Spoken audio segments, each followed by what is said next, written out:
All right, and welcome everybody to another edition of Xtreme Sports. Glad to be here this evening. Dolph, we made it, bro. First off, how you feeling? I'm good, man. I'm good. Glad to be back in the building with you. I know we're gonna have some other guests on as we go on, but definitely glad to be back, chop it up with you again. Yeah, as always, for sure. We made it. It's been a long couple of months, but we here. NBA playoffs. The real playoffs officially start on Saturday. We're dealing with the play-in right now. Grizzlies and Spurs in a tight contest right now. I'm happy to see this because last night was honestly a disappointment, not necessarily because of the teams who won, but because of how much they won by. That was really disappointing last night by the Charlotte Hornets, especially with the Pacers not having Karis LeVert. But we're going to get more into that in just a second. Let me just simply start off by saying, sending our thoughts, our prayers, and even in some very unfortunate cases, our condolences to the people in Louisiana and southeastern Texas and Mississippi and Arkansas, different areas out there. There's some really dangerous, deadly storms going out through there right now, y'all. If you have people out there, please check in on them. Make sure everything is all right. They've been getting drenched by that rain for the past 3 days now, and it's not expected to let up anytime soon. As a matter of fact, there are areas there that are under flood warnings until at least Saturday as of right now. And the last time I checked out of Louisiana, at least 4 people had been reported dead. Hopefully that number has not increased by now. But what this goes to show us, besides the fact that any day is not promised, is hurricane season is just a few days away. It's 11 to 12 days away from officially kicking off June 1st. A lot of people think that the thick of hurricane season or hurricane season itself is July through October. Nah, these storms, hurricane season starts June 1st and it doesn't officially end until November 30th. And because it's Mother Nature and Mother Nature can do whatever she wants to do anyway, we don't know when this thing will officially start and when it will officially end. So just sending our thoughts and prayers out to everybody who's unfortunately dealing with all of that right now. Also, I know everybody's excited by this new CDC guidance that came out last week, but please continue to be vigilant. Please continue to be smart. We are not officially out of this thing just yet. We're coming out of it. We're getting close, but we need to continue to take all the precautions that we need to take to come out of this stuff, and we'll be back really soon. Just a kudos and a pat on the back to most of the people out there who have handled this correctly and are continuing to handle this correctly as well. Dolph, before we jump into these topics, do you have anything you want to add to that? Yeah, in regards to the storms, we all know that the weather's unpredictable. So if you are in that, path, or even, if you your area is affected by storms at some point during the hurricane season, just make sure that you guys are always prepared and ready for, the event of a storm possibly happening. And if you know anybody in those areas, just make sure you check in on them, make sure everyone's doing all right. And as far as COVID goes, yeah, like you said, we're not out of it yet. You guys just please make sure you guys are, staying safe, because, you know, all it takes is one person. One person to make a mistake, one person to slip up, and then the thing's all spreading again. So just stay safe, be vigilant, and Yeah, definitely for sure. But it is encouraging to see more people being joyful and smiling again. I will say that because this time last year, that definitely was not the case. man, There was a lot of it's misery rough. that was going around all the way around. So it is nice to see joyous smiles on people's faces again. And it's even joyous to be able to feel a little safe to go outside again because this time last year, that was not the case at all. You're outside, and if you're somebody who likes to work out a lot, doing jogging and things, you had to jog with a mask on sometimes. I can like that had to Yeah, it be was it was uncomfortable for the people who. it was it was different. It was definitely different. It was definitely different last year. So with that being said, let's go ahead and jump into tonight's topics. Like I said, we are here. We made it. It is officially postseason time in the NBA. It's postseason time in the NHL as well. Baseball season is just now starting to slowly get interesting. And if you're a baseball fan out there, please don't take any offense to what I just said. But baseball is 162 games. I'm sorry, but I'm not going to get excited about watching baseball in April. I'm barely excited about watching it now, even though I am keeping up the things. My Yankees are finally starting to turn the corner and look like the AL favorites that they should be behind the Chicago White Sox right now. Kudos to those players for how they're playing in Chicago right now, bringing excitement to that city right now because the Cubs are just very underwhelming, and I'm very disappointed in that ball club. But the Yankees were looking a lot like the Stankies last month. Things have turned around. Aaron Judge is healthy. That is a big plus all the way around. We know he is a great baseball player, but the huge question when it comes to him is, can he stay healthy? So that's encouraging to see. But let's get back to the NBA Play-In Tourney really quickly. Grizzlies and Spurs in a close one right now. Really encouraging to see, especially after last night's lopsided debacles. We'll begin with the Indiana Pacers and the Charlotte Hornets. The Charlotte Hornets with almost everybody healthy going up against the shorthanded Indiana Pacers, missing one of their better players, Karis LeVert, and it wasn't even close. Dolph, what do you just take away from last night? First of all, what do you take away from the Charlotte Hornets season all the way around? I'm not going to spend this time to crap all over them because they did better than a lot of people expected. Shout out to LaMelo Ball. If he didn't get injured, I believe he would be the Rookie of the Year. But Anthony Edwards came on strong in Minnesota the past 2 months. That is his award to lose. But I like the future that they have in Charlotte. But last night, just it wasn't what I was expecting. Yeah, definitely last night, it wasn't what I was expecting. I did think Indiana would still win the game. I like what I've seen from Sabonis all season. From Indiana. But as far as Charlotte, it definitely wasn't a bad season for them. A lot of people predicted, they would be right around the range that they were, maybe not making the playoffs or, play in tournament. So as far as the Hornets go, I think we'll see what they do in the offseason to make any additions to the team. LaMelo Ball had a good season. If he didn't get hurt, as you stated, he definitely would have won Rookie of the Year. You got good showings from Terry Rozier.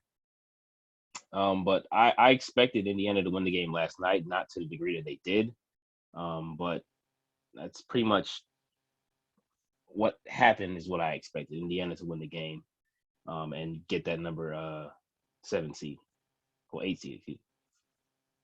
Well, to play for the 8 seed. I see my brother Lawrence Vaughn in the building. Lawrence, as always, we appreciate you being on the platform. We didn't talk too much last night about this Pacers and Hornets game because it really wasn't much to talk about. But please just go ahead and give us your thoughts overall on the performance last night from the shorthanded Indiana Pacers. For sure. So I felt like it was a situation that Indiana was short. It's shorthanded.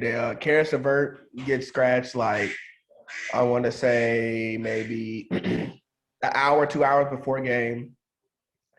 Sabonis has been on the mend, so it's really been something that wasn't in the cards for them to win.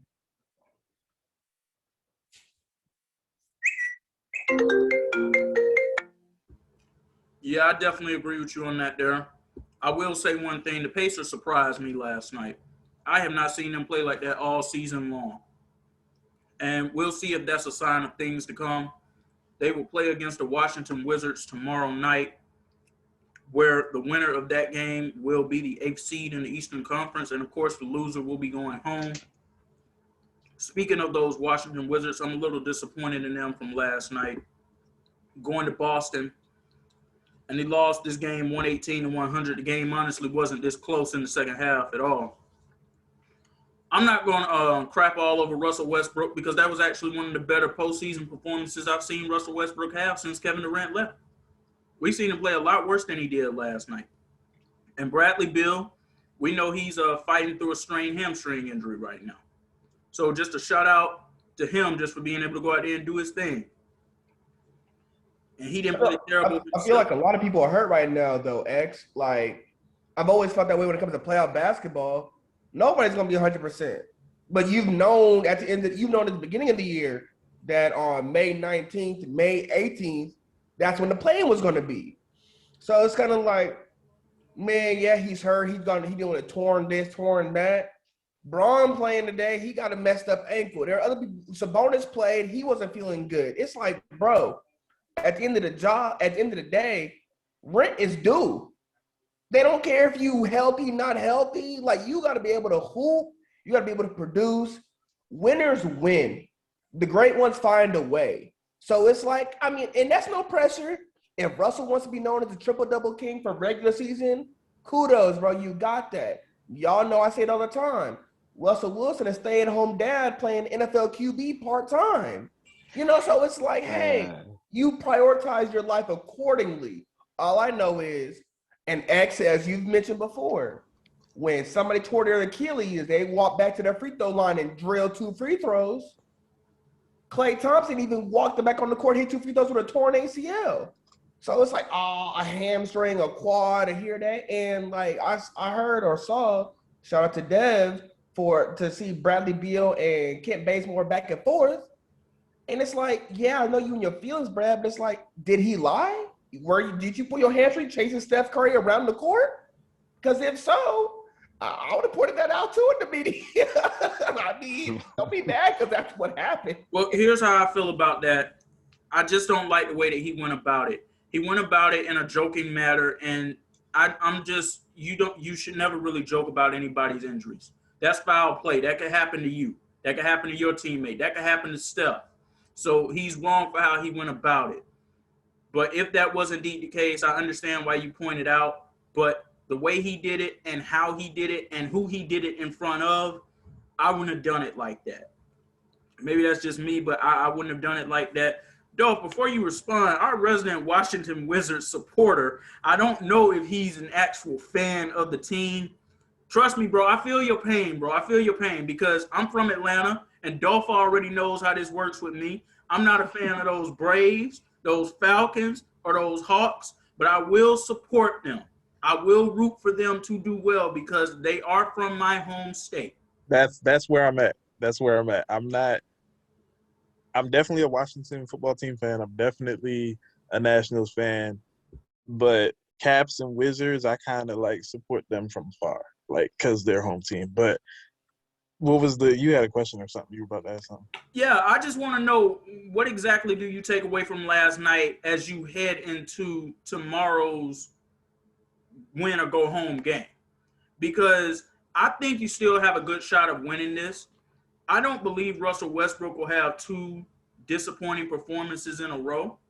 And I believe Bradley Beal will show up and do more. You need the role players around you to also show up and do more. And I don't know about some of those plays Scott Brooks is calling, but he needs to get it together too. All right. So my takeaways from that is that Scott Brooks needs to go. And I've been saying this since the beginning of the season. He has to go. He should have gone yesterday.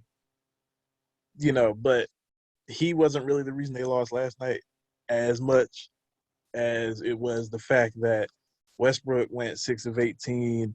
Bertans is getting paid all this money to be this lethal 3-point shooter and all these things. And it's like, dude, where are you at? Like, he wasn't nowhere to be found last night. Bill played well, but they just didn't have enough without some of these other guys. And I was kind of surprised they lost last night, but I shouldn't have been, but I was, because this has kind of been, even though they've been hot the last month, they've been very up and down in that. Like, you know, so this was kind of something where it's like I shouldn't have been surprised because I figured they could have a letdown game, but I do still think that they have a good opportunity to get in. Like, I think they can beat Indiana. I mean, I thought they could beat Boston too, but I definitely think they can beat Indiana. If they don't, I won't be surprised. In fairness to Boston, here's what I will say. Boston does have a group of guys on that team who were there last year when they made a run to the Eastern Conference Finals, even though it was in a bubble. They were there. Yeah, exactly. They have guys who were there in 2017 and 2018 when they made the conference finals then too. And they also have a head coach who's at least proven that he can get his team to the conference finals. So that's in fairness to them. Scott Brooks and Russell Westbrook, they've also made it to a conference finals too, but they also had that bad man known as Kevin Durant who was playing on that team in Oklahoma City as well. Yeah. And the other thing too is that mainly I felt like Boston's kind of in a war of attrition just because, you lose Jaylen Brown. They were losing guys during the game. Like I think Kemba got shaken up at one point. The center, Robert Williams, got shaken up. Like, I mean, everything for the most part was going wrong. And then Jason Tatum just went off. Like we expect him to do, but he's been up and down too. So, it just everything kind of second half, they just kind of took off and Russ just couldn't hit the back of a barn door or whatever last night. Like, I don't know what happened with him. And so at the end of the day, Well, once again, they got. Here's what I will say, and Dolph, then you take it. Because, like I said, I'm not here to praise what Russell Westbrook did last night because he did not play well. He also did not play terrible. What he did was he played a resident Russell Westbrook playoff game. That's what it was, without Kevin Durant, I should say. Because when he had Kevin Durant, he was out here and he looked like a totally different animal. Question for you, X. So with that statement, is Russell just a player that can only take it? I mean, it sounds like you're describing a B star. Like he can only be so good without a Robin. He can only be so good. And I would say that Bradley is an elite shooting guard in the league. Lawrence, you already know how I feel about it because you know how I feel about Russ as a superstar. I think you just wanted to hear me say this on my own show. To answer the question, yes, that is exactly how I feel because we've seen it time and time again.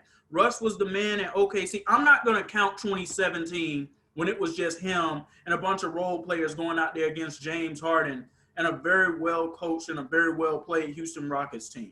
I knew that they were going to lose that series, and it was impressive that he even won a game there. Let's take it to 2018 and 2019 when he had Paul George and when Steven Adams was starting to make his name amongst one of those top 10 bigs in the game. Are we going to really count Paul George? Oh, hey, I was just about to say that. Like, I mean, counting Paul George? He was on the team and he was expected to do big things. So yeah, you're right. We're gonna get to that in just a second too. But he had a suitable co-star behind him then. That's true. And in 2018, you lost to a Utah Jazz team that had a Rudy Gobert who was not known for his offense. He's a little more known for it now, even though defense is still his calling card, but he can do some things offensively now. A rookie Donovan Mitchell and Joe Ingles was saucing you up. Joe Ingles. Saucing Paul George up. Saucing you up. Joey.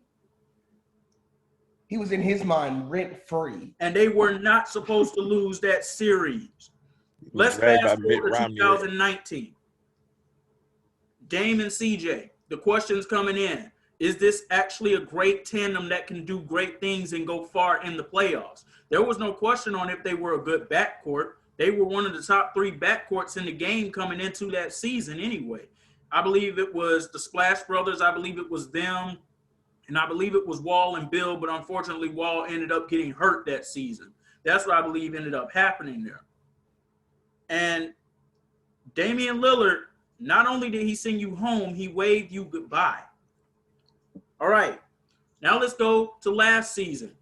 In the bubble with James Harden, a much more proven star than Paul George, since we want to go there. Against the Lakers, the most famous thing Russ did in that series was got into a back and forth argument with Rajon Rondo's brother.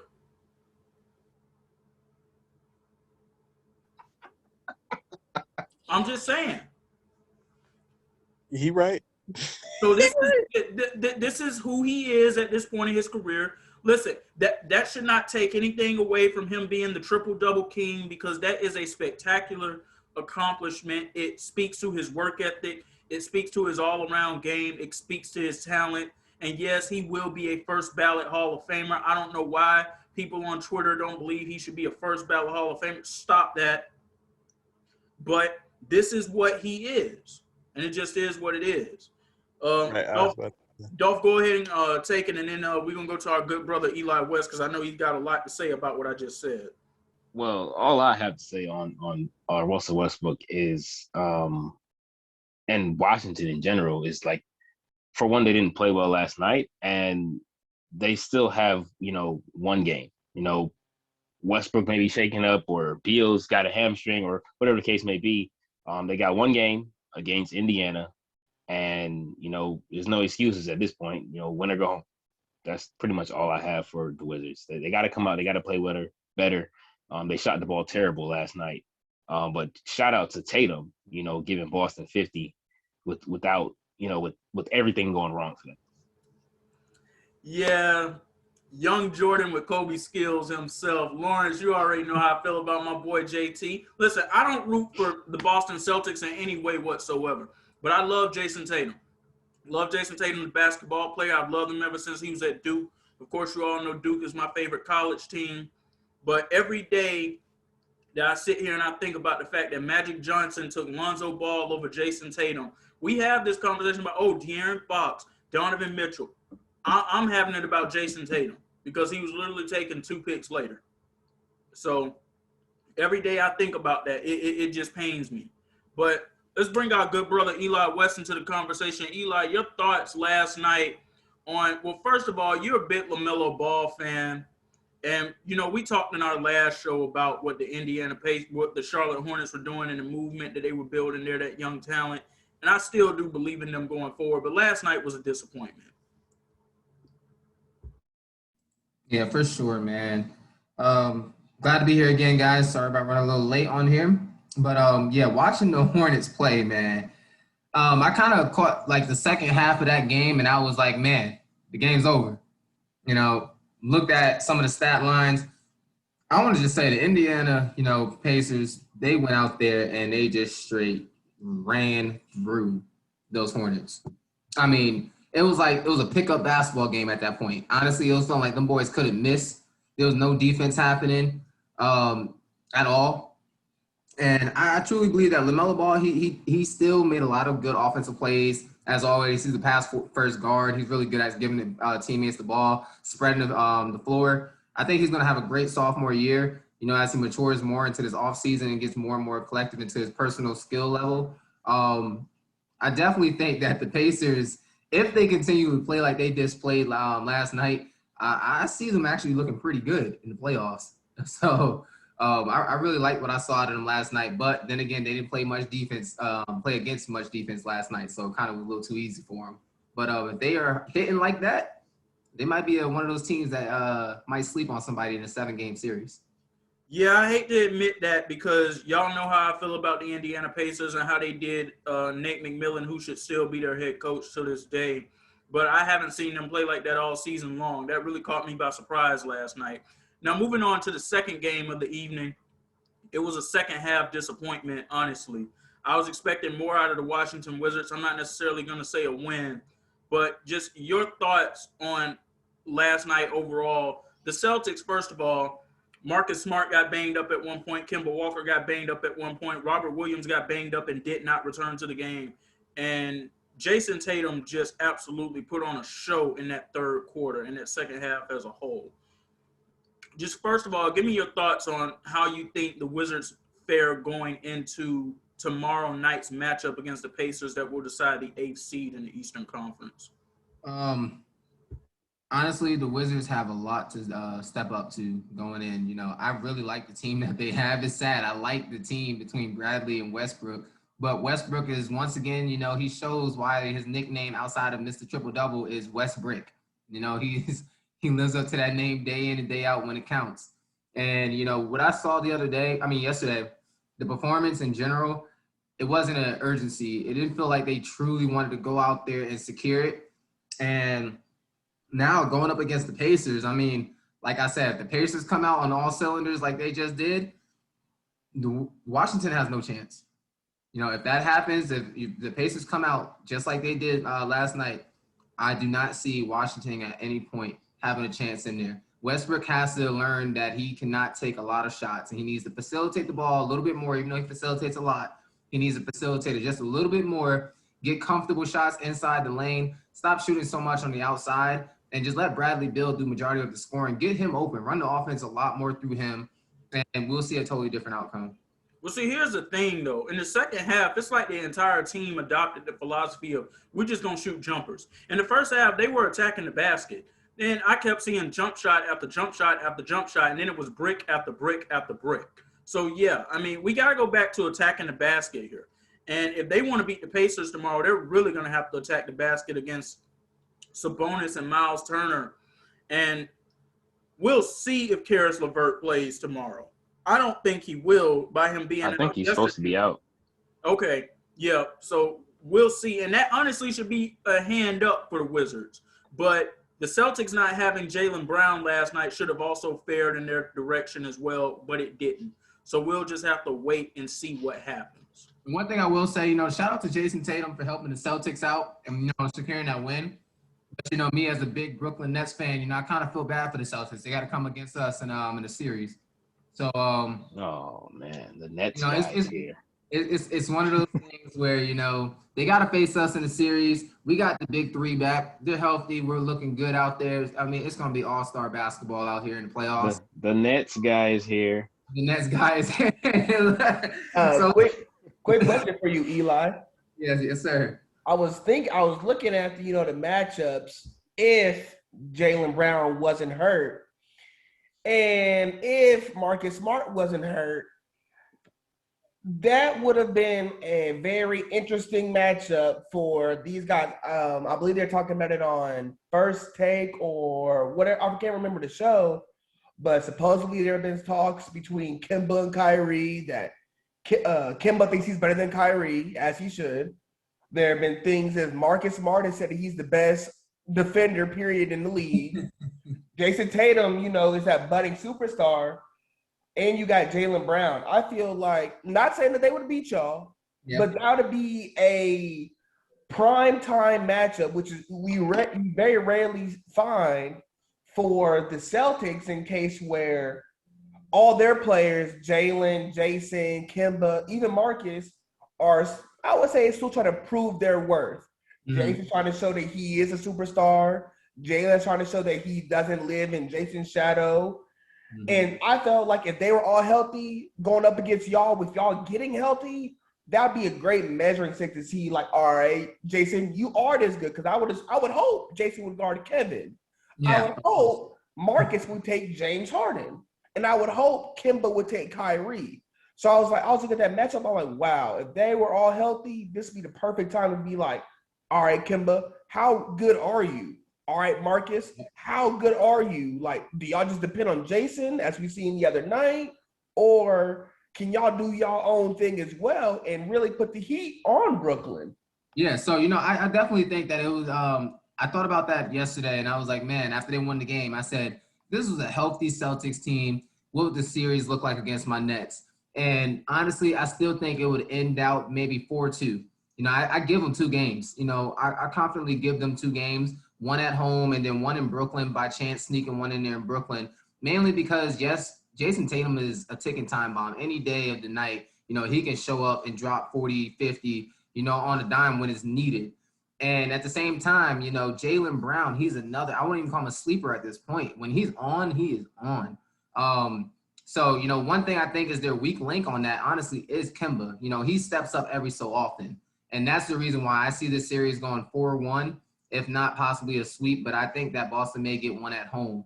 And I think the win is going to have to happen if, Kemba Walker is actually playing good basketball like he did the other night as well.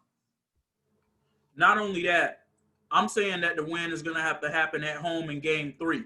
Because if Brooklyn gets them down 3-0, they're going to finish the job. Oh, absolutely. Yeah, I agree.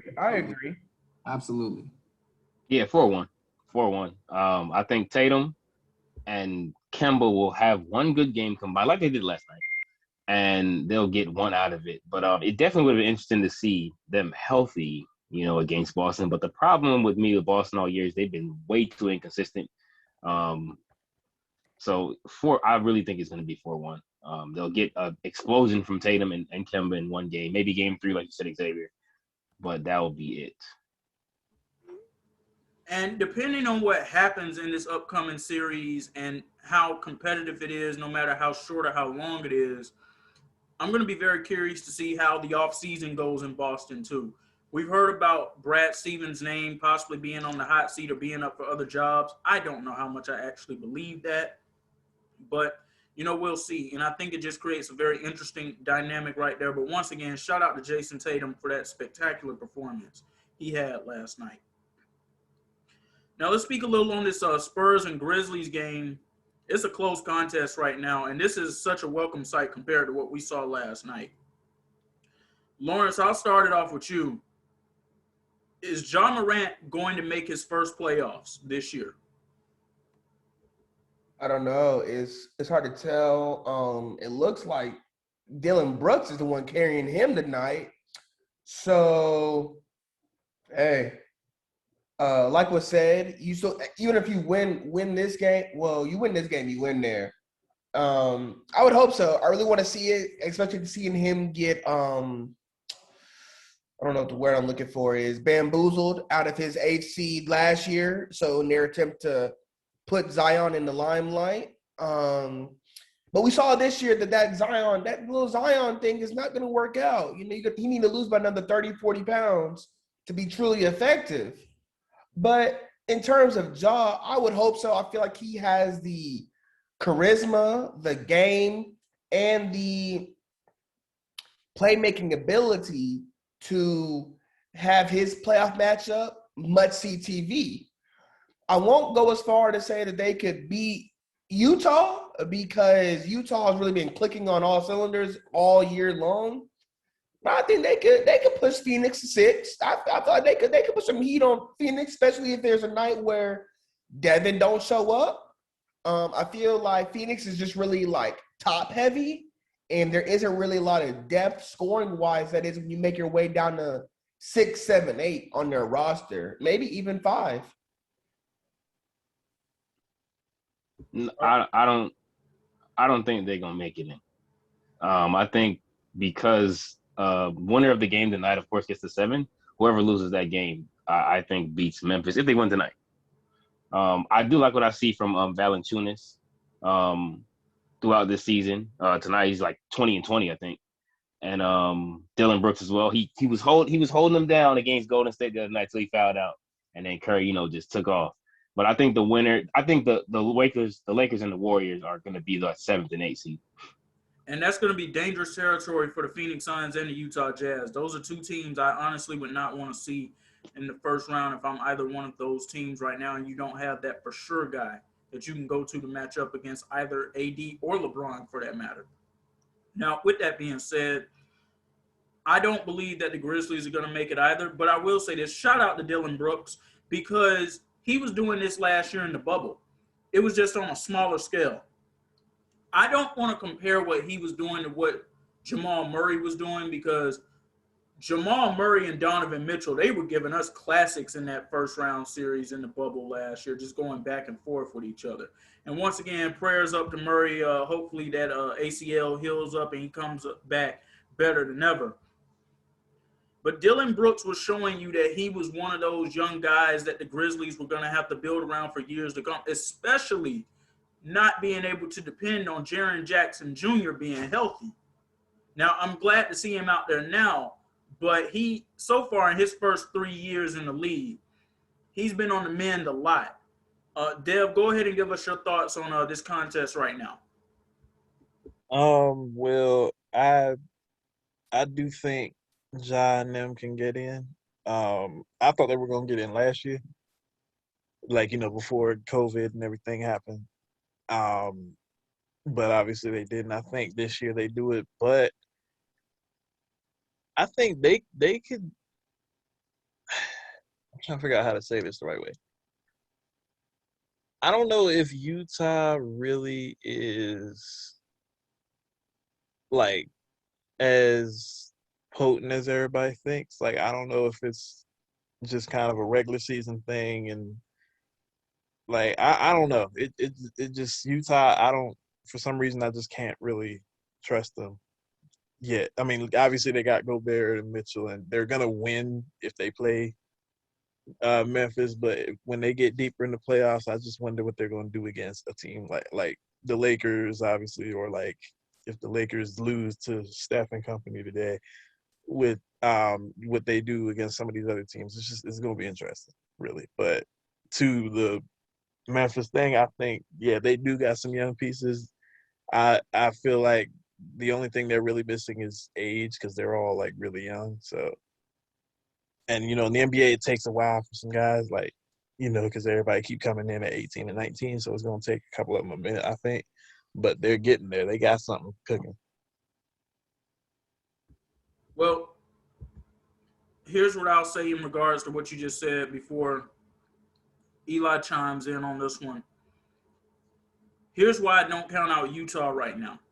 They've been to the playoffs the past 5 years, and they have guys who have been there all 5 years since they've been on that playoff run. And if somehow the Grizzlies were to make it in as that number 8 seed, I don't think they will, but if they were, Mike Conley Jr. going up against his former team, that would be something to watch out for in a first-round matchup. So, Eli, go ahead and take it. Will we finally see Ja Morant in the playoffs this year? All right, so honestly, I truly believe that Ja Morant and them will edge out on this in this matchup in general. It was a very tight game here, so but at the same time, last year, same as it was said, that I truly believe that Ja Morant had the opportunity to go to the playoffs. He was snubbed out of his opportunity as a rookie coming in. This year, right now, what we saw last game as well, Dylan Brooks is really carrying these boys. And I think we're talking about the wrong person. As much as I would really, love to have a lot of spotlight on Ja Morant, I mean, really, Dylan Brooks, last game, the reason they lost him when they came back is because he was out. So same game here. If he ends up, leaving a game, it hurts the team tremendously. Valanciunas, honestly, I truly believe it's not Valanciunas. I believe that the reason they're not going to be able to compete in the playoffs is because Jaren Jackson is not the guy I want him to be currently. I think that even though he's still young as well in his league, he's just not the guy that he needs to be to help them out offensively on a night in and night out basis. But I do think they sneak by this. But I definitely think Jaren Jackson, without his performance and his effort, it hurts the team's chances of even winning a playoff game. How long do you think that until they should move on from Jaren Jackson? And I'm not saying tank, but it's clearly they're not championship contenders. They're still in that high lottery pick. I'm not saying they're able to get Evan Mobley, but would you say who's another big? I haven't seen his name up there, but Drew Timme, if he decides to come out, or Chet Holmgren, Imani Bates, them coming years, would you say, all right, Jaren, you're not the man. We're going to go ahead and move to somebody else? Yeah, so right now, I mean, if they wanted to, the G League is kind of popping with a couple of guys at his position. I mean, right now coming up. So honestly, I give him about a year, maybe. I give him about one more year. And his name's probably rumored around up there at the top. But definitely he's not performing at the level that's going to help this team. And in order to, replace that, they're going to have to either, one, take that lottery opportunity, or, possibly just tap into that G League and kind of just, grab someone there's a lot of talent out there in that G League this year, mainly because of the high school transition that they're doing. But, future down the line, I mean, think about someone like Imani Bates. Geez, I mean, I've been wanting to watch him since 8th grade. It's going to be scary. That's the next coming of Kevin Durant, for real. But definitely, if they want to wait for someone, that's someone I would wait for a franchise to kind of mold around, Ja, and over there with Dylan Brooks. By the time he gets in there, they're a little bit more seasoned. That's a missing piece. But yeah, good thinking on that, Lawrence. That's real. But Timme, if he gets in, yeah, that's somebody I would take, because not only can he help offensively, he can actually play defense. I'm actually glad Lawrence brought that question up, because he and I have had discussions about this away from this platform too. And I'll just say this. One more injury to Ja Morant and the Grizzlies are going to be done with it. Number one, they have their second best player going forward, Dylan Brooks. Or maybe Ja Morant, depending on how you want to look at it. We know they're going to build a franchise around Ja. But who's going to be his number two? As of now, it's going to be Dylan Brooks. We know that. So One more injury, and they're going to be done with him. So we'll see what ends up happening there. Let's move on to the second matchup of the evening, the Lakers and the Warriors. They have not tipped off yet, but they are on the way through. But that is a game that everyone is looking forward to. Lakers finished the season ranked number 1 in defense, and I got to say, I'm actually surprised by that with all of the injuries that they had throughout the course of the season. AD is back healthy. LeBron looked good in the past 2 games. We'll see what we get from Kyle Kuzma. He played better with them this season when they were on the floor at times, but he is not a piece I would want to have to depend on. This will be Talen Horton-Tucker's first NBA playoffs. We'll see what he ends up doing. Lawrence, you're giving me a look, so correct me if I'm wrong on that. Yeah, Taylor played in the bubble last year. Okay. All right, so my mistake on that. But he's a bigger factor on the team this year. Yeah. In fact, I think because Alex got hurt last game. 2 games ago, Alex got hurt. So if I'm not mistaken, never mind. Dennis is back. Never mind. I was gonna say Taylor might be starting, but Dennis is back. All right, and that's a big piece right there too. Dennis Schroeder playing in many playoff games throughout his career, whether it was in Oklahoma City or whether it was Atlanta. So he's a savvy veteran that the Lakers can now go to. But Wardell, Stephen Curry, man, oh man. First of all, let me just say thank you for the show that you have given us this season. Thank you for the show that you've given us this past month. And I'm going to say this right now because I'm somebody who stands on my principles and I don't hide from anything. Lawrence and Dev know that about a month and a half ago, I said that Steph Curry was not a top 5 player in the league. And ever since that moment, I have been eating those words every single day. Please forgive me for my sins and my ignorance, ladies and gentlemen. To Steph Curry, I apologize for saying that, and I understand now why we should appreciate your greatness even more than we are already told that we should. Eli, you've been tooting the horn all year for Steph Curry to be the league MVP. The floor is yours. Oh man. Hey, look, Xavier, I'm ashamed. I'm glad you went on the spotlight and, you said your apology that you was definitely needed. Steph Curry is a different, type of basketball player in this league. He started this transition of 3-ball basketball, honestly. And the way that he comes to his game night in and night out with the same mentality that, it's my team and it's always going to be his team. Draymond Green said it best in his interview when they had about it. He was like, we got effing Steph Curry. That's the truth. It's the truth. That's really the honest truth when it comes to the Warriors. You can never count them out because they have Steph Curry on that team. At any given moment in that game, he can turn the game around, down 20, down 15. It doesn't matter. At the end of the day, when Curry is on, he is on. And all it takes is an inch of space. So I don't care. Honestly, I truly believe that if the Lakers come in sleeping, LeBron won't because he's faced him before. But if the Lakers come in sleeping, this might be the night they just go ahead and take that L. Definitely for sure. The Warriors don't have enough firepower to kind of go back and forth with the Lakers on paper, as we already know. The Lakers have a lot of big as well as they got a lot of skill and they got a lot of seasoned veterans on that team. That's going to help them out in the long run when everyone's healthy again. But for right now, tonight, the Warriors got a chip on their shoulder, and that's going to make the difference between this matchup. The Warriors are coming in with that chip on their shoulder. They're not supposed to be here.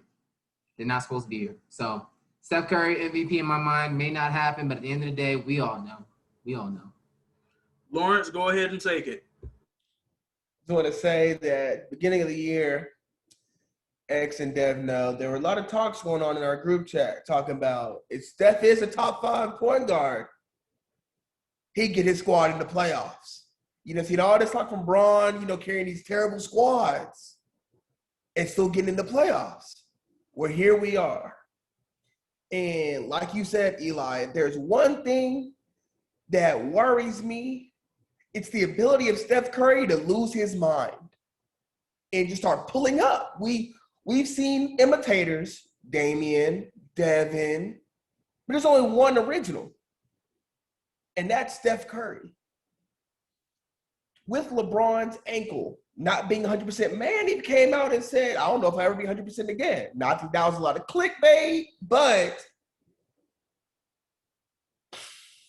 our backcourt depth is not equipped to handle Steph catching fire and then becoming a facilitator. That's where teams get messed up and wanting to press Steph, but he'll happily come off the ball to come and run and get it back. I do like Dennis's chances against him just because of his quickness and athleticism, but Kuzma's got to come to play. I think the world knows the Lakers' first two options are LeBron and AD. Are the rest going to come to play? Now, we've seen it. We've seen it against Eli's Nets. We've seen flashes here and there when Braun and AD were both out and Trez was inserted into the starting lineup. We've seen the role players come to play, and like X said, we have a lot of vets that know how to play. My issue is, like Eli said, are y'all going to be awake because it's just a play-in game?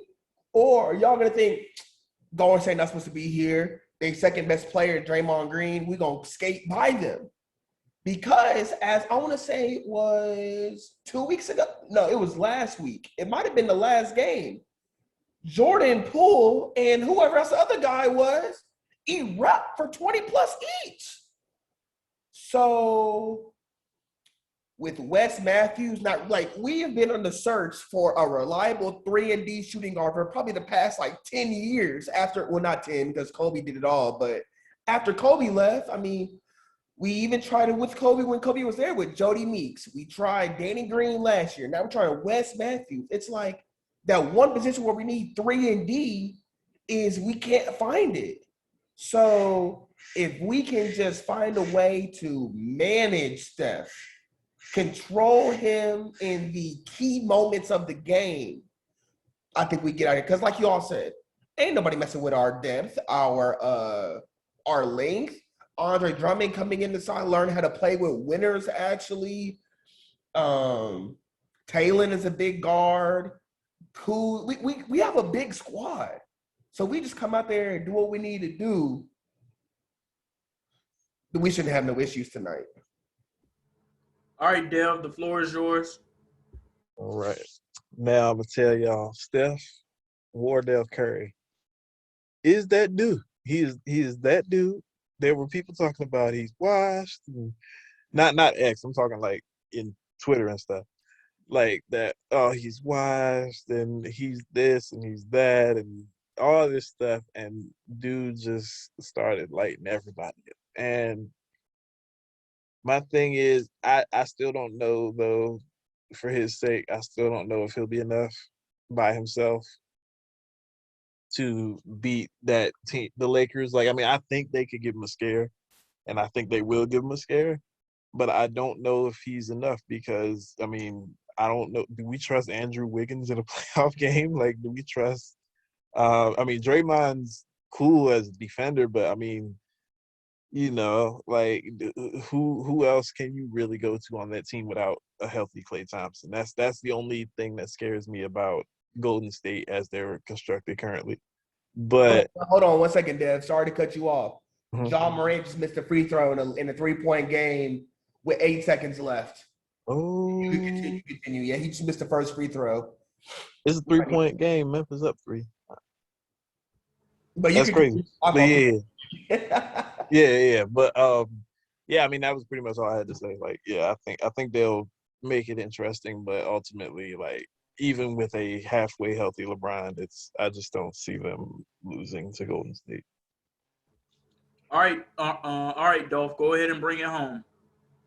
Well, first of all, Xavier, what's wrong with you, bro? What's wrong with you, bro? Man told this man Steph not top 5 player, man. Because first off, man, if you're a professional, one thing you don't do is forget how to shoot a basketball. And Steph Curry, before you continue, I'm going to tell you what even brought that comment out. It was a stretch back in March where he was playing inconsistent basketball. And it wasn't even coming close to those 40-point games. And the team was also losing. He wasn't getting much help from anybody. But it also was looking like he wasn't making anybody around him better too. Now, I'll say I don't know how much of that should go on him or how much of that should go on Steve Kerr. But it was about a 2 to 3 week stretch of inconsistent basketball. And about 2 days after I said that, this man started erupting and he didn't stop. Well, that's the reason why I think he's not going to win MVP, because it was kind of stretches in the season where it was kind of complacent. Although March, April, and the half of May, he just absolutely went on a tear. But tonight, I don't think nobody's really checking AD, which is why I think the Lakers are going to win the game. I don't think anybody's checking AD. We know if elimination game, LeBron shows up, it's over for the Warriors. Steph he's going to have to light it up tonight for them to have any chance, really. Because like y'all said, we don't trust Andrew Wiggins offensively in a playoff situation. We don't trust Draymond Green. So I think the Lakers win tonight. The Warriors hang in it, but LeBron and AD close it. I'm going to step in there real quick because I'm going to get back on Xavier too. I'm not going to let you slide this easy. So look, hey, this is what I do. So look, Xavier, I told him this is probably the same month, March, before you said that blasphemy. I definitely told you that Steph was an MVP back in March. And you said, you like your MVPs that gonna make the playoffs. And you said win a winning record at that moment. And I told you, I was like, don't worry about it. Steph Curry gonna finish it. He gonna figure it out.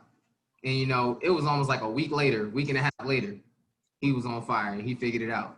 One thing I've learned, and you know this as well. So, of course, as Randolph said, that statement, boy, I don't know where it came from. But one thing we've always learned about Steph Curry is you can't count him out at any point, whether it be in the season, whether it be in a game. Only reason they had a bad season last year, he was out most of the darn season. He rolled his ankle, messed his arm, of course, ankle injuries and all that in third. But he was out majority of the darn season. This year, he was healthy the whole season long. He going to find a way to make them darn playoffs, whether it's a play-in or whether it's to, rather regular playoffs. But Steph Curry, he going to find a way. I don't care if it's a play-in series or whatever it is. LeBron James knows that he can't take it light on Steph Curry tonight because he knows Steph Curry is not top 5, but he's top 3 in this league of all time. All right. See, now that is about to bring right there. You said top 3 all time. I'm going to let everybody else cook on that if they want to cook on that for a second, because I'll say he's a top 3 point guard of all time. Yes, I'll definitely say that. I mean, of course. Not player of all time, of course. Okay. Point guard of all time, of course. But once again, my apologies for my ignorance and the sins that I committed back in March by saying those statements. I have learned my lesson, and that will not happen again. Now, as far as the premise of me saying Kevin Durant is the best player in the world, I stand on that. Sorry, I absolutely stand on that, because in 2019, before that Achilles injury, that man was out there doing some things that, from a scoring standpoint, I had not seen anybody do that since Kobe. And even though he was surrounded by Steph and Clay and all those good bench players in Golden State, if KD didn't step up in that first round series against the Clippers the way he did, we might have been talking about Golden State going home, because the Clippers, they were bringing it, and they didn't have a single star player on that team. And even as far as scoring, like Kobe wasn't nearly as efficient. Like he got his in volume. KD will be like, he'll go like 10 to 15 for 25 points, and it's like, damn. Like, I feel like that was a product of the times, though. Like, and it was, yeah. Only like recently, I'll say in the last like 10, 15 years, have we paid more attention to players' efficiency rating. Before that, it's like, bro, you go get a buck however you need to by any means necessary, however many shots it takes. Well, what has been one of the biggest translations to sports, period, in the past 10 to 15 years? Analytics.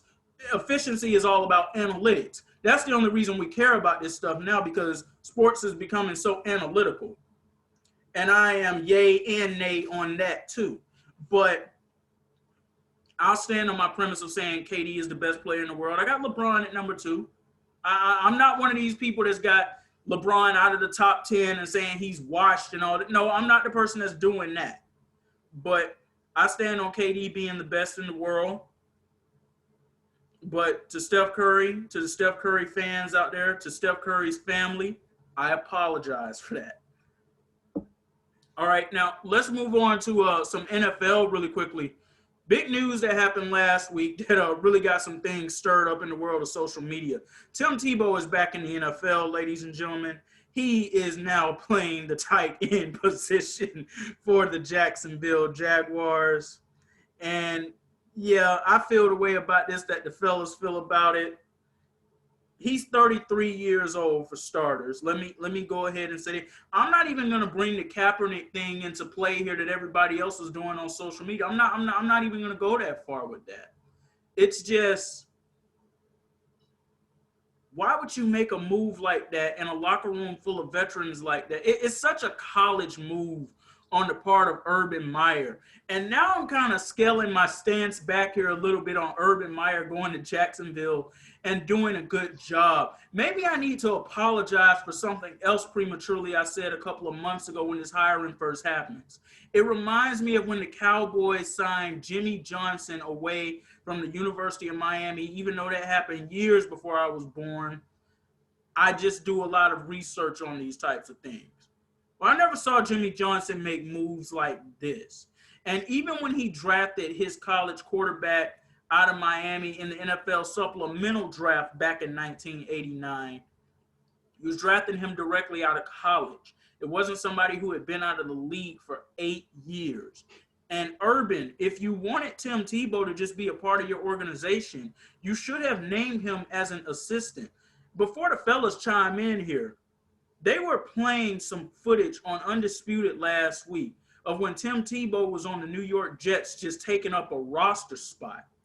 And he was lined up at receiver and tight end at times. And it was some of the most uncoordinated football I have ever seen in my life. Eli, go ahead and start this thing off. Yeah, look, tight end is not something that he's unfamiliar with. Definitely, when he first played tight end, he was on my Jets, and I thought it was very disrespectful for us to do that to him. But I do believe that this is a huge hit to the face of the NFL in general. I forgot who said it. It's all over social media as well, but I forgot who said it. But it said it was a smack to the face of all the kids that growing up that want to be tight end to make it to this league, and I truly believe it is. I mean, he went from, baseball announcing, sports announcing, all that in third, to just automatically having an opportunity to be in the NFL yet again, but at a different position. When there's people that's training hard day in, day out to get to this level for that actual position, and you got someone that literally is a quarterback that's getting thrown in a tight end at the NFL level, this is disrespect to the NFL and just, the organization in Jacksonville kind of disrespecting themselves at this point because you're literally putting a player in there for what? Is it a political move? Is it a marketing move? What is it? Because I know it can't be a football move. I will go ahead and answer that question for you. And if I cut you off there, I didn't mean to do that. But here's what I'll say. That's a marketing move. And it's not even about money per se, because the Khan family, they have plenty of money. They own a football team, and they also own and operate a wrestling company, AEW, All Elite Wrestling. Okay, this is a marketing move. The Jacksonville Jaguars have been terrible for the better part of 15 years. Outside of that 2017 season, which absolutely shocked everybody. And as we see, that was an anomaly. That was something that was not necessarily supposed to happen. Let's take some things into account here, shall we? Deshaun Watson was coming off of an ACL injury. That's something to take into account. Andrew Luck was out that season. That's something to take into account. And the Tennessee Titans, they were still playing hot potato with DeMarco Murray and Derrick Henry, and their quarterback was a very inconsistent Marcus Mariota. So that was a very winnable division for a team that had some talent. And Jacksonville had some talent. Jalen Ramsey, arguably the best cornerback in the NFL today in the eyes of some, or maybe in the eyes of many. Myles Jack, Leonard Fournette, They had talent. Yannick Ngakoue. Say that, yes, Yannick Ngakoue. They had a squad on defense. And honestly, they had some good players on offense. Now, that quarterback, that's a story for another day. But No, just go ahead and say it. Just go ahead and say it. Trash. On me, bro. You already listed the rest of the roster. You might as well get into him. It's sitting on that quarterback. Hold people accountable. Okay, hold them accountable. let's just say that when it was time for him to come back and play the very next season, he did not do what he was supposed to do, and the defense. Or he showed his true self. But the defense pretty much was just like, all right, we're done here. That's pretty much what happened that next season. But this is a marketing move to get butts into seats. That's what this is about. For the past 3 years, what have we heard about with the Jacksonville Jaguars? They are the most favorable NFL team to possibly get moved to London if the NFL decides to go in that direction. Well, they don't want to lose their team, the Khan family. They don't want to move it over to Europe right now. They probably would prefer to stay in Jacksonville. And when the Jaguars are winning, they do have a good fan base. But they have given their fan base nothing to be excited about for the better part of 15 years. And one thing about Jacksonville, Florida, that's Gator Nation right there. The Florida Gators, when they play against the Georgia Bulldogs in that instant SEC showdown every October, they're always playing in the Everbank 5 Stadium, home of the Jacksonville Jaguars. Tim Tebow is from the Jacksonville area. That is Gator Nation right there that's going to get butts in the seats. So now you got the big three from a marketing standpoint. Urban, the successful college coach, who's known to turn every program that he's ever been in around. Trevor Lawrence, who many people have gone as far as saying best quarterback prospect since Peyton Manning. I think that's a little disrespectful to a guy like Andrew Luck, who he was coming in the league and doing his thing. Unfortunately, the team that he was surrounded around that was built by the god-awful Ryan Grigson, who never should have been an NFL general manager, and hopefully he never gets that job again. The only general manager that I think even compares to him and how terrible he was John Izek on the New York Jets, and I'm pretty sure our Jets fans will agree with us on that there. But this is all about getting butts in the seats. That's pretty much all this is about. Anyone else want to chime in here? Yeah. I saw at first I was upset. I wouldn't even go, like you said, I'm not even going to go down the whole Kaepernick road because that's like low-hanging fruit, I think. Not low-hanging fruit, but like it's like, I mean, Cap at this point, I've accepted he's never coming back. Like, but my thing is, yeah, it's to get butts in the seats, you know. It's going to be the funniest thing in the world to watch Jacksonville just fail spectacularly this year. You know, because Urban is doing all this college stuff, and it's like, you know, when he tried to hire that weight room coach from Iowa and that backfired, and when he tried, he said free agency is kind of ridiculous because you can't get anybody to sign down in Jacksonville now. You're bashing free agency. You know, so like, it's just gonna be the funniest thing. But that being said, Tebow, I remember somebody on Twitter compared him to a Make-A-Wish kid because it's like anything you know, hey, you want to play baseball? Cool. You want to do this? Cool. You know, and that's what it is. But two things. One, there's a chance he may not even make the final roster. Like, I think this is something that, like, I mean, you still got to make the roster as a tight end, and I don't know if he'll even do that. Secondly, nepotism. We know the NFL is a good old boy league, so that kind of, you know, them good old boys are always gonna, like, it's, you know. And then after all that, I'm just like, man, I'm thinking about the fact that, you know, there wasn't a single HBCU football player drafted this year. And yet Tebow gets a roster spot over somebody like a Matt McCain or, you know, some of these other talented young guys who, be busting their tails. But like I said, there's nothing we can control. And it's, like I said, going to be pretty funny to watch Jacksonville this year. It honestly is, because I honestly wanted to give the team some hope coming in with Trevor Lawrence and Urban Meyer, but Urban's already making moves that has guys in the locker room scratching their heads.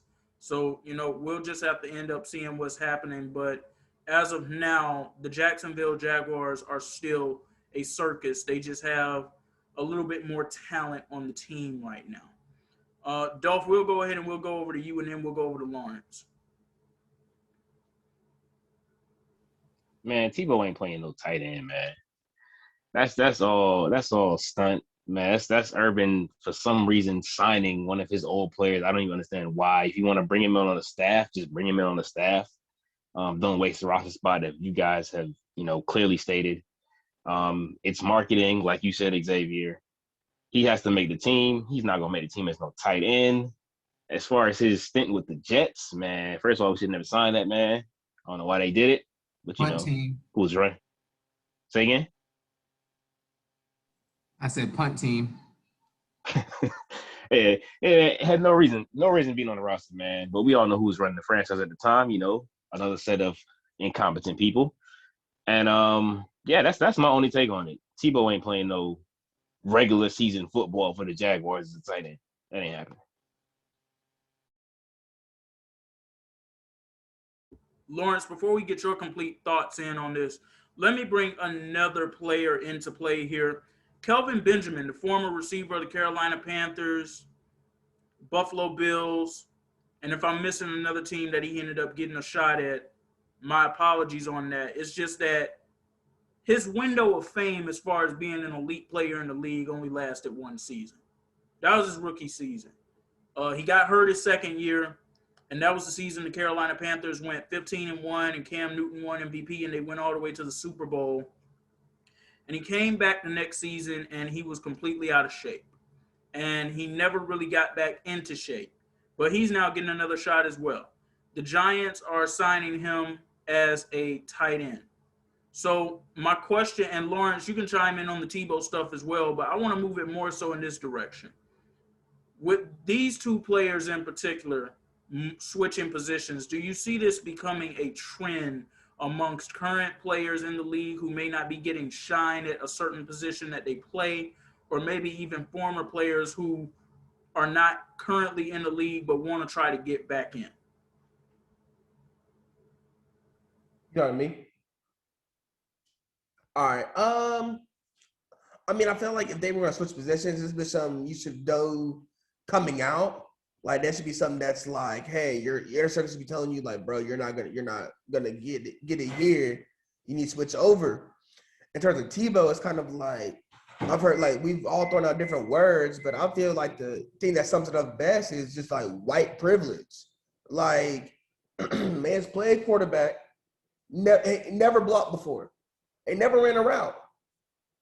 But after he done, like was said, after he done want to be the TV personality, gonna play baseball, all that kind of stuff, he gonna come back now and be a tight end.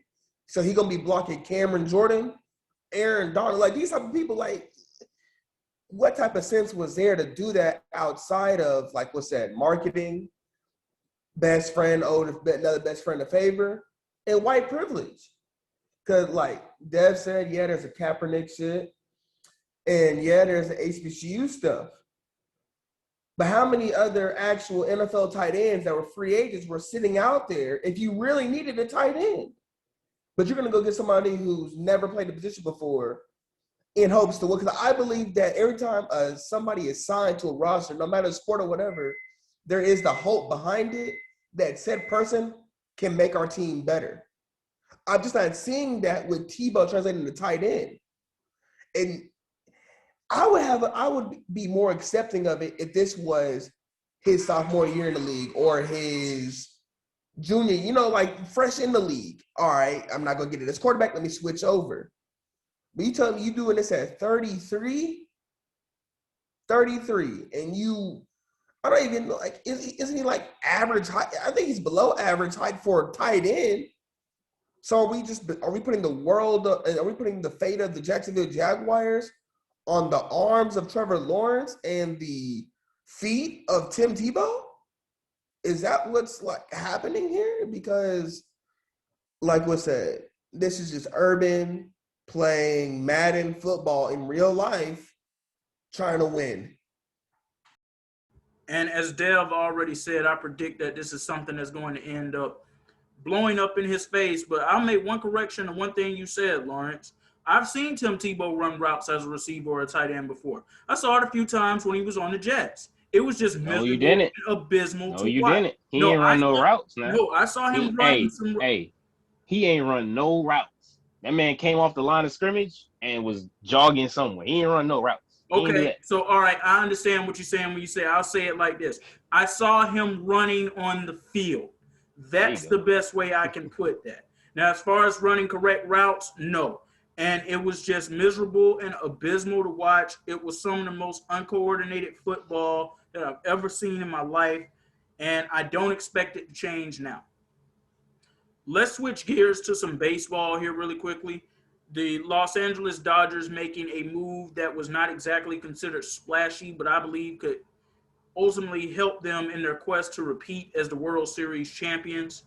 As we know, 2 weeks ago, Albert Pujols was released by the Los Angeles Angels of Anaheim, ending a 10-year, very forgettable era in that city. And that hurts me to say that because I'm one of these guys who, when I was a kid, I grew up and my two favorite baseball players were Albert Pujols and Derek Jeter. Derek Jeter being number one, Albert Pujols being number two, A-Rod coming in at third. So I know how great the guy really was when he was in his prime.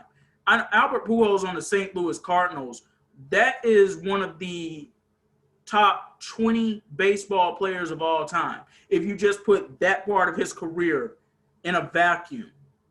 3 MVPs, 2 World Series, perennially in the MVP conversation. It was a pleasure to watch that. What I watched for 10 years on the Angels, he made one All-Star team. And the most notable things that he kept doing there on the field, he kept hitting enough home runs to launch him into the record book, but nothing too notable at all.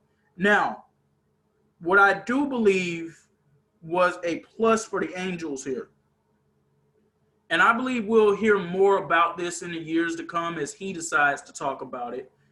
Albert Pujols being in the locker room and being the superstar that he is by name and also what he once was as a player to the incoming Mike Trout.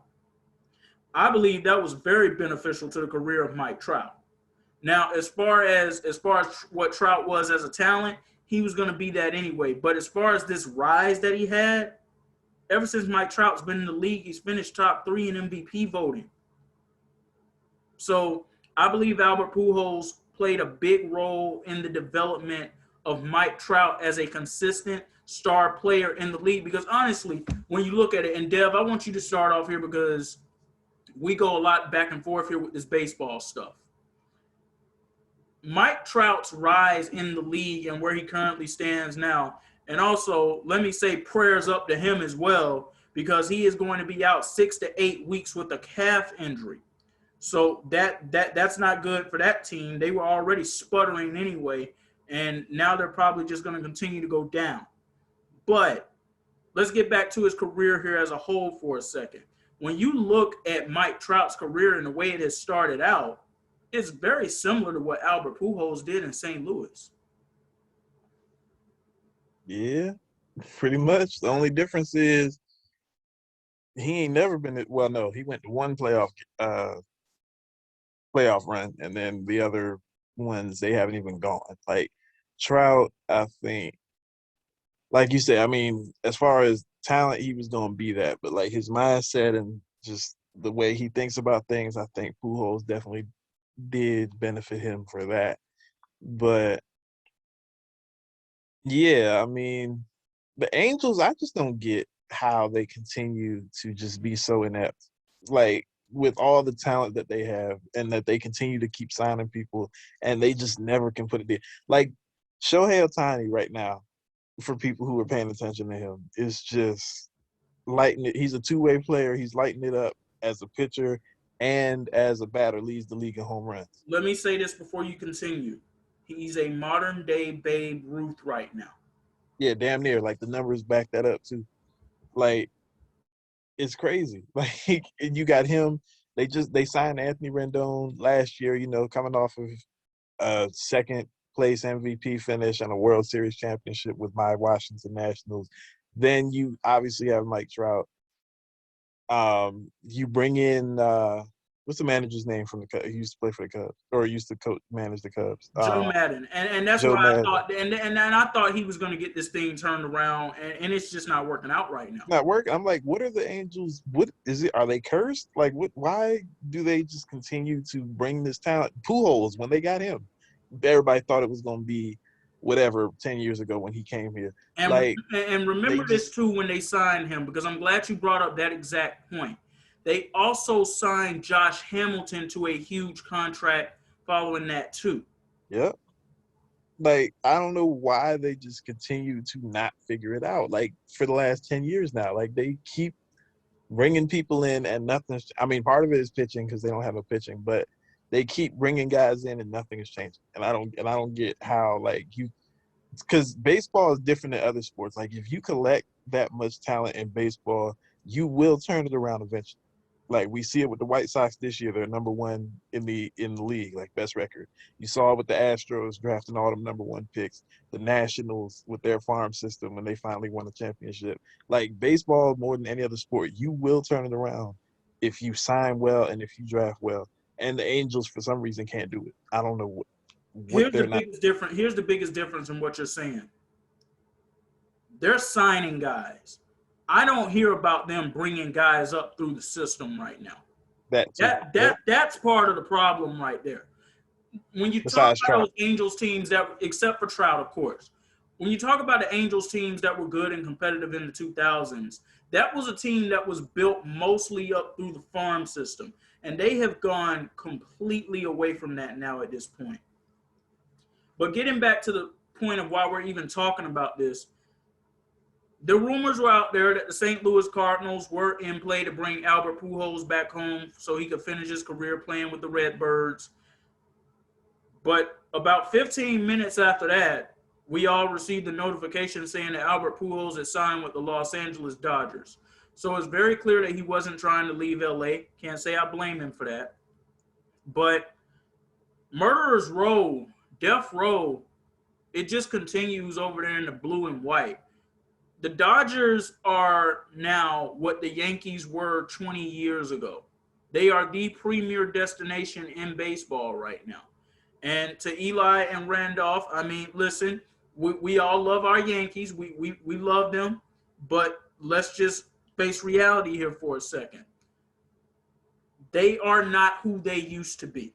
And I don't know if that's because the late, great George Steinbrenner is no longer physically here and his son is running the team and he doesn't have the type of push that his father had or that cachet or whatever it is. But the Dodgers have taken over as the premier team in baseball as far as a free agency destination. Now, with that being said, it's not like the Yankees are completely missing out because they're not completely missing out. They got Garrett Cole a few years ago. They traded successfully for Giancarlo Stanton, and that's a good move as long as he's able to stay healthy. They can still make a splash free agency move, but they don't make the big splashes consistently year in and year out the way that they once were able to do it. Let's go to Dolph first on this one, and then I want to get Eli's thoughts.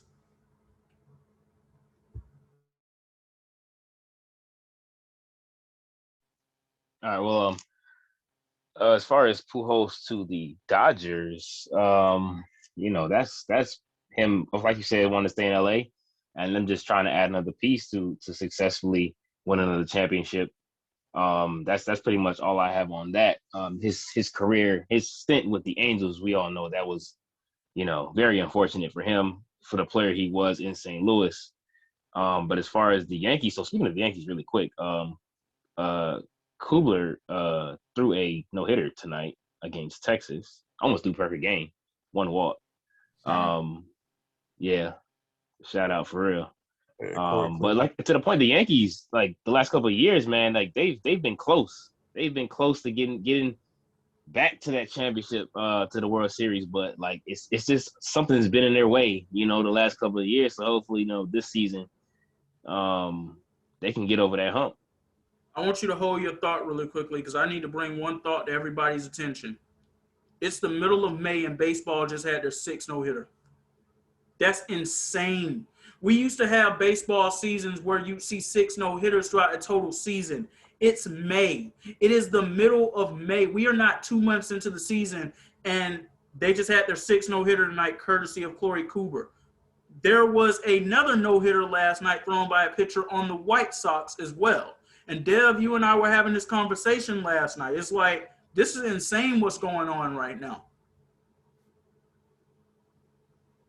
I think it's part of this whole analytic thing with baseball, like because we've seen a lot better pitching and a lot more home runs, and it ain't really a whole lot in between that. Like, and they've been saying that for a couple of years now. Like, dudes light it up. That's really the difference with the best teams. You got to have pitching. Like, you got to. And yeah, to your point, like, 6 no-hitters through the first month or 2. What is it? 2 months? First 2 months? We're a month and a half in. That's what we're in. This is insane right now.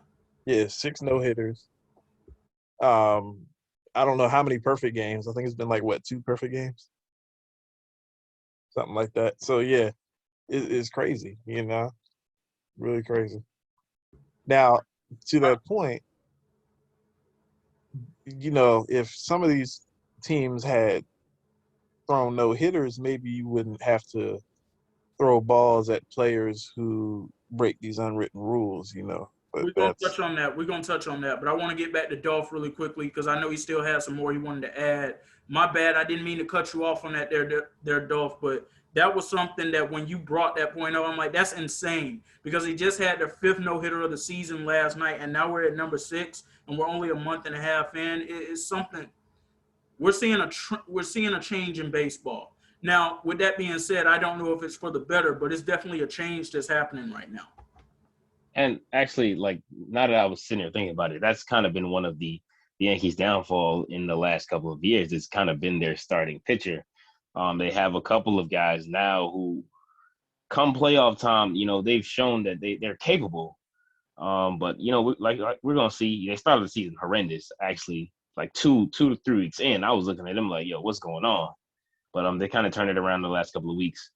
Like you said, they're not the premier destination as far as free agency right now, but that's not really what they're about. They're about winning championships. So we got to see this year, if they're going to pull through and get over the hump of the ALCS that they've been, failing to get over the last couple of years. All right, Eli, the floor is yours. Look, man, Randolph said it greatly over there. When it comes to the Yankees in general, one thing, when we go back to Pujols, huge fan. Just like everybody else growing up, one of the things I used to always do when I played, I was a huge MLB fan when it came to the video games, and Pujols was one of the first people I would always choose whenever I did a home run derby. Huge fan of Pujols and everything he had going on. But, of course, the situation is what it is. We kind of just got to love the memories that were made. But going over with the Yankees, I see us as the team that at this point is a team that can't finish. I'll say that. I really love watching us play, and then we get into the end of the season, postseason, and it's time for us to be the Yankees that everyone knows us to be and that we're loved to be. And, we're not that same team. Xavier, you said it well. I'll give you that. You said it well. We're not the same team, especially when it comes to free agency as well. But postseason in general, I grew up every single year of my life as a child, as a Yankees fan, knowing that, like, there's one thing I can't expect is that the Yankees, 1, will be in postseason, and 2, the Yankees will definitely have a chance at winning, their championship. So, but now it's more like, will we make postseason sometimes? We do make postseason. It's like, how far in postseason are we going? Are we getting eliminated early? Or are we just going to get to the end and not finish? I haven't seen a World Series in a while from my Yankees. It's one of those things where, as a Yankees fan, it's been a drought for World Series. But overall wise, are we still probably the most consistent team in the whole league, career-wise, that's made postseason? Yes. But at the same time, I feel like we do not close out properly for the last, I would say, almost decade that we've been doing this. So I do think that, the moment that we can get our pitching under control and be able to not only start well, but finish well at the same time, we'll probably have a better chance this time around. But as Randolph said, these first couple of weeks, boy, I was scratching my head, man. I was like, well, who else is out there to watch? Because it wasn't looking too hot. But we'll kind of get it back on track. So good win today. Really good pitching out there. So we'll see how it goes. And here's one thing I'm going to say right now about the Yankees, Dev. I see you got one other thing you want to add, but I'll say this because it needs to be said when it comes down to that pitching, and not even the starting pitching. I'm talking about the relief. If Aroldis Chapman blows another game in the postseason this year, done. Get him out of here, okay? Like, for years, all I heard about was this fastball and it's 100 miles per hour on every pitch, and he's this and he's that. 2017, he was the reason. 2018, he was ultimately the reason. But the Red Sox had a juggernaut that year anyway. 2019, he was the reason. And he damn near was the reason in 2016 for the Cubs. The reason Trash cans were the reason in 2019. Chapman was definitely a part of that reason too, though. But when it comes down to 2016, the only reason nobody brings up what happens in Game 7 of the World Series at Cleveland is because the Cubs still ended up winning that game. But they were up, and Chapman ended up giving up the pitch that ended up being either the tying or the go-ahead run that could have gave Cleveland that win. So I don't believe he's a guy that can get it done. Don't even come close to comparing him to the Mariano Rivera's of the world. No, if you don't get it done this year, done, we need to go in another direction. Man, they not even the same sentence. Come on now. No, absolutely not. Lawrence, let's get your thoughts on this really quickly. Pujols going to the Dodgers. I feel like it can be big, if he can come in, hit a few dingers here or there. Is he the player he once was? No. Is he still getting paid like he is? Yes. So I'll say it's kind of like, hey man, if you can catch lightning in a bottle, anything can be dangerous. Anybody, over that age, just was like, man, he was this, he was that. I mean, look, I feel like the Dodgers finally got over the hump of the World Series. So now it's kind of like, how do we maintain that fire? And for their price point and what Albert was willing to come off of, it might have just been like, hey, right place, right time. Here's what I'll say about this move. The Dodgers have proven over the years, especially under the leadership of Dave Roberts, they know how to put veteran players in situations that allow them to be successful in situations. So I believe they'll use him as a situational player. I don't expect him to be playing any first base. Those days are long gone at this point. Even if there was a consistent DH position in the National League, the Dodgers have so much firepower on that team, he wouldn't be an everyday DH on that team either. But they will put him in positions to where he will be able to succeed. If he doesn't, that's all going to be on him. Not that it wasn't all on him most of the time and with the Angels anyway, but it's a small move being viewed by many that I believe could potentially be a game changer come playoff time, because he's a veteran. He's been there. He's done that. He's competed in the playoffs many times throughout his career. He's won World Series championships. When he's right there in the moment, he knows how to get it done. One of the lasting images of Albert Pujols in that St. Louis Cardinals jersey in 2011 was Game 3 at Texas against the Rangers when he hit 3 home runs in that one game. So he knows how to get it done in those moments. And now he's headed to a situation where he's going to be put in a position to get it done. The only thing the Dodgers need to add to their repertoire to get them back to being the #1 team in the National League as far as the one that nobody's going to pick against, they got to fix up that bullpen. That's in bad shape right now. Does anyone have any other thoughts that they want to add to this?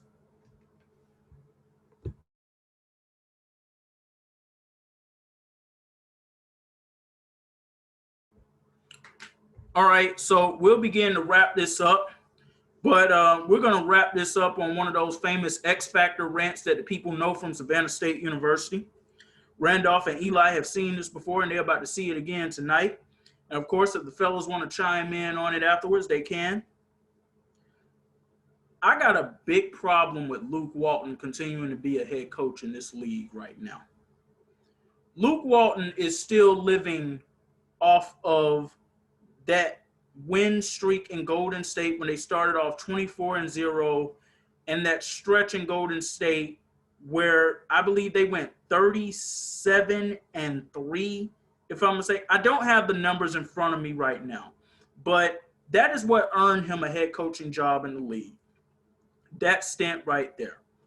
And now it's become even more clear. You or I could have probably went out there and coached that Golden State Warriors team, and we would have came out with similar results. When you've got Steph Curry, Klay Thompson, a Draymond Green who was not nearly as injury prone as he is becoming now, and a bench that had Sean Livingston, Leandro Barbosa, Maurice Spates. They had that true strength in numbers identity that were the Golden State Warriors that year. Now, when Luke Walton was first hired as head coach of the Lakers, I was actually excited about it because the organization had nothing to be excited about at the time. We were still being ran by Mitch Kupchak and Jim Buss. They weren't getting free agents through the door. Kobe had just retired, and it looked like it was going to be a breath of fresh air. And Luke Walton, being a former Laker who had won championships with the organization, albeit being a role player, he had helped bring some championship gold to the organization. I thought it was a good move. 2 years in, I still thought, okay, he's got a lot of young talent to work with. They got to gel. They got to come together. Once LeBron came there, I knew he was on borrowed time. So when he first went to Sacramento, I said, okay, maybe he has a chance to develop that young core over there too. And he's done absolutely nothing. Ladies and gentlemen, Luke Walton has a roster that has De'Aaron Fox, Buddy Hield, Marvin Bagley III, a good young rookie in Tyrese Halliburton, Harrison Barnes, and many other good role players. Harrison Barnes? Harrison Barnes is a good veteran player in the league. Okay. And they didn't even come close to sniffing the play-in tournament. We pretty much knew by March the Kings aren't going to make the playoffs. So now my question is, how much longer is this going to be a thing in Sacramento, California?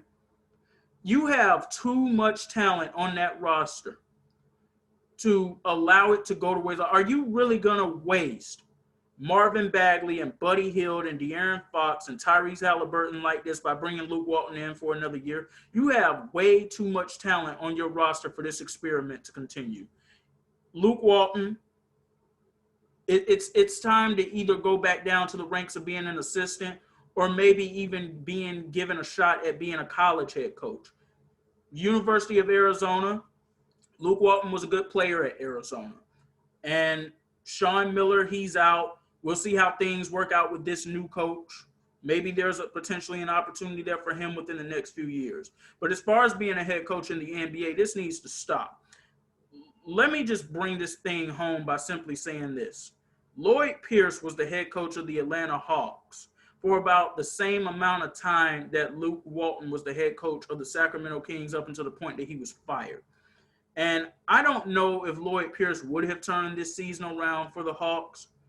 So glad Nate McMillan is in that position because he's a proven head coach that knows how to get teams to the playoffs and get the most out of them. But the fact that Lloyd Pierce was fired from his job and Luke Walton was not fired from his, and their teams were performing around the same level at that time, it is absolutely atrocious that Luke Walton was able to remain as the head coach of the Sacramento Kings. There was a game earlier this season where the Sacramento Kings had an 8 to 9 point lead with under 2 minutes left. And my good brother Lawrence here came into the chat 10 minutes later saying, oh, the Kings lost. And I was sitting there like, how in the hell did that happen? And of course, it all starts with Luke Walton. So I don't care who sees this. I don't care how they feel about it. I don't care if Bill Walton himself sees it. Your son should not be a head coach in the NBA. Let's put him back under the assistant ranks. Maybe they'll welcome him back to Golden State. He can't come back to the Lakers. I'm going to tell you that right now. He can't do that. Maybe the Clippers will take him. I don't know. But he does not need to be a head coach in the league. The Sacramento Kings should have had those papers filed up before the ball finished tipping on their 2020-21 season. So it would be glorious if I woke up tomorrow. And let me tell you something, ladies and gentlemen. My brothers have noticed about me. I am not somebody who roots for people to lose their job. I don't do that. That is not my MO. But I do believe that you need to reward those who need to be given a chance to show that they can do something. Whether we know that they can do it or not, they deserve a chance to be given something. Mike Malone at one point was the head coach of the Sacramento Kings and performing better than Luke Walton has ever performed. And the Kings' moribund, dysfunctional, atrocious management and ownership, they fired Mike Malone. A move that angered then superstar DeMarcus Cousins and even the Sacramento Kings fan base. So Luke Walton, tomorrow I should wake up to a notification saying that he has been fired as the head coach of the Sacramento Kings. But I know that that is not going to happen because it is the Sacramento Kings organization.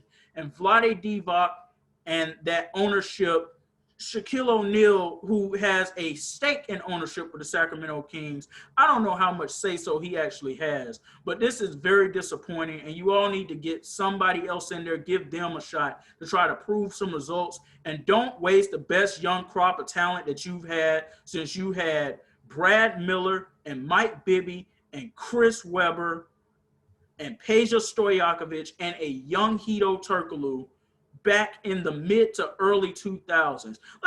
Let's think about that for a second, folks. The mid to early 2000s, for some of us, I know that that feels like that was just yesterday, but that was almost 20 years ago that I am talking about, with all of that collection of talent being on the Sacramento Kings.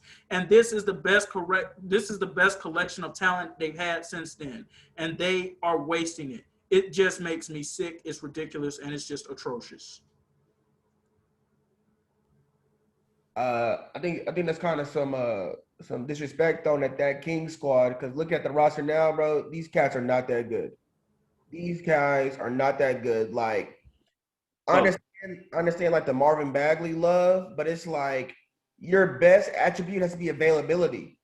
And if he's not out there to hoop, same thing like with Harry Giles, who coming out and going through Duke, Harry is projected to be better than Marvin. And Harry hasn't been able to hoop. That same thing with Marvin. It's like every time Marvin starts to get ticking, he gets hurt again. Kind of the same thing with Jaren Jackson. So then you move over to their role players. You said Harrison Barnes. I mean, to me, right, he's mid. He's average. And it's like mid. It's hard for a coach to get started on a winning track when he's surrounded by mid players. Because they don't know, they're not killers. Like, even if you look at Buddy Hield is more worried about getting away from Sacramento than hoping for Sacramento. Then it's like De'Aaron had a drop off this year. Like, I thought De'Aaron would come out killing. He had a drop off. Then the rest of the team is basically unproven guys. You got somebody, Kyle Guy. Yeah, Tyrese Halliburton has been a bright spot for them, but I mean, so was it's kind of the same thing. Like, Trevor Lawrence will be a bright spot for Jacksonville. Don't mean Jacksonville going to the playoffs. You got Maurice Hartless as a power forward. You got Rashawn Holmes as a power forward. Their starting center is Hassan Whiteside. Like, this is their core. You got DeLone Wright as a backup point guard. You got the rookie guard out of Texas Tech, Ramsey. It's like half the roster is in the G League. And then the other half is just like, the reason why they're not in the G League is because they've been in the league too long to go back to the G League. So it's like, yeah, I understand, Luke, you got to do better. But it's like, we looking at Luke, but bro, we want you to turn piss into lemonade, dog. Like, we want you to hoop. It's not like he got a bona fide, I don't even think he got an all-star on his squad. At least Steve Kerr, I know you've come at Steve Kerr before. At least Steve Kerr has Steph. Everybody can't do it with hand-me-downs.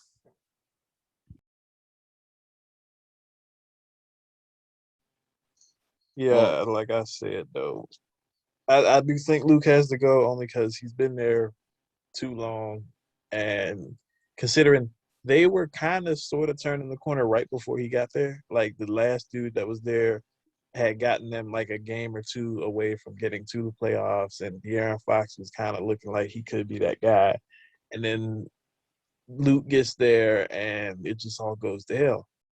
But it's more so the Kings organization, I think, than it is Luke. Like X mentioned, like Vlade Divac, and I mean, Shaq just is there for the money, so I don't think he really does anything. But Vlade Divac, I mean, year after year, just settling for mediocrity year after year, you know. So just getting lapped by both of the LA teams and Golden State in your own state, like, it's terrible. It's terrible.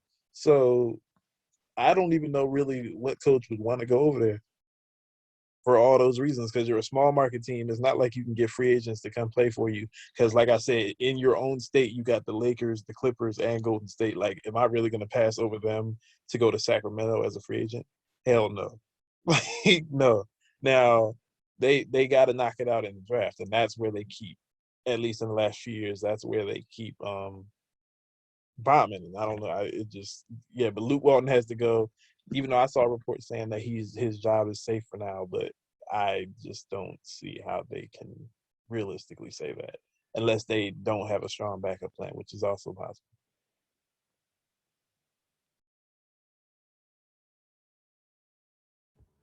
Eli and Dolph, do y'all have anything that you want to add to this? I actually don't. I mean, for me, I didn't have any expectations for the Kings to do anything this year. They honestly didn't. So, if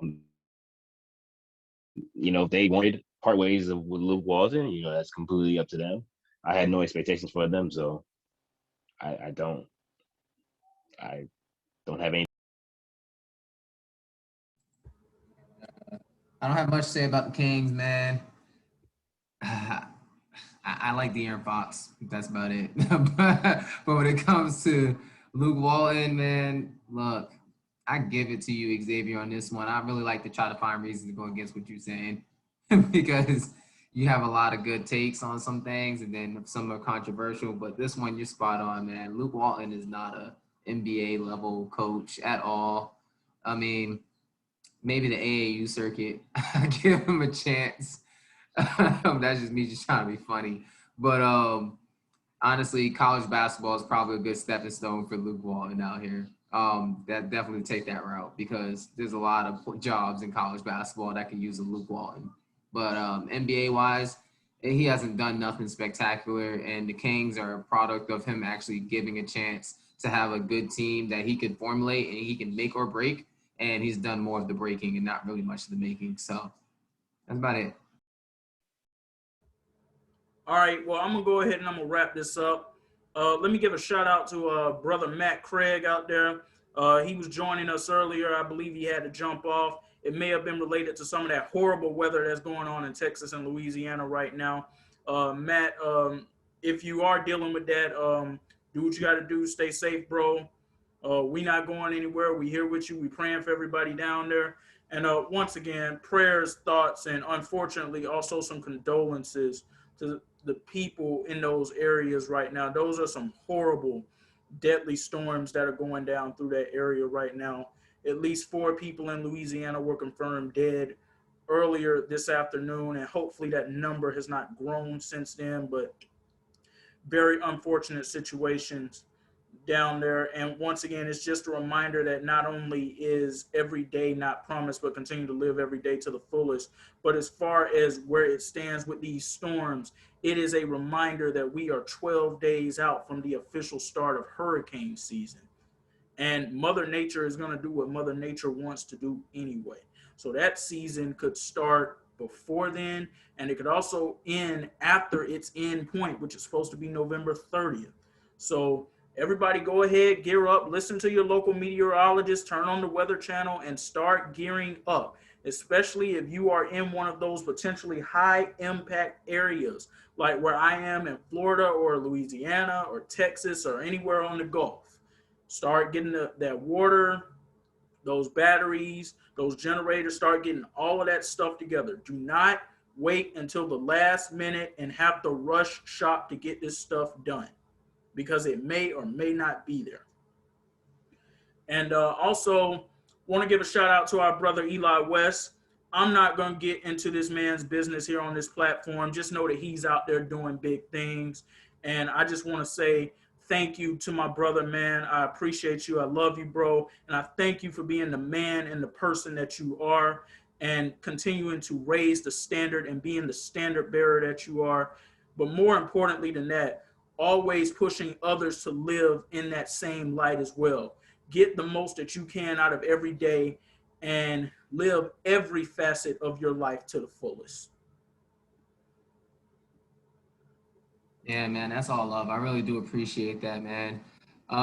It's also been a blessing to be on your show every single chance I get. You know, I don't always have the opportunity to be on here but whenever I have the opportunity, I can. You know, I came off a run straight to come into this. I was like, man, I came out of a run. I was sweating, pouring out tears, and you know, my eyes, all that darn running, it's hot as heck outside. But came straight to your show because I would like to support you guys as much as you guys do in your personal lives. So that's kind of a big thing that I do, is kind of support as much as I possibly can. And Xavier, I enjoy, ever since the radio days, we were on a radio show, you gave me the opportunity to just come out here and speak sports. You as well, Randolph, and you know, everything we're doing here at Xtreme Sports, you know, you're doing a great job. And my job is to continually just make sure that everyone that I meet or come in contact with, we keep raising that bar up for the future generations. Let them know that you can do whatever you want to do. Don't let anything stop you, societal norms, step outside of those boundaries. So, you know, I do appreciate you for allowing me to express my views, my standpoints, and having this platform to do so. And we want to thank Devon and Lawrence for also joining us tonight, two of some of our regular guests here on this show, along with Eli.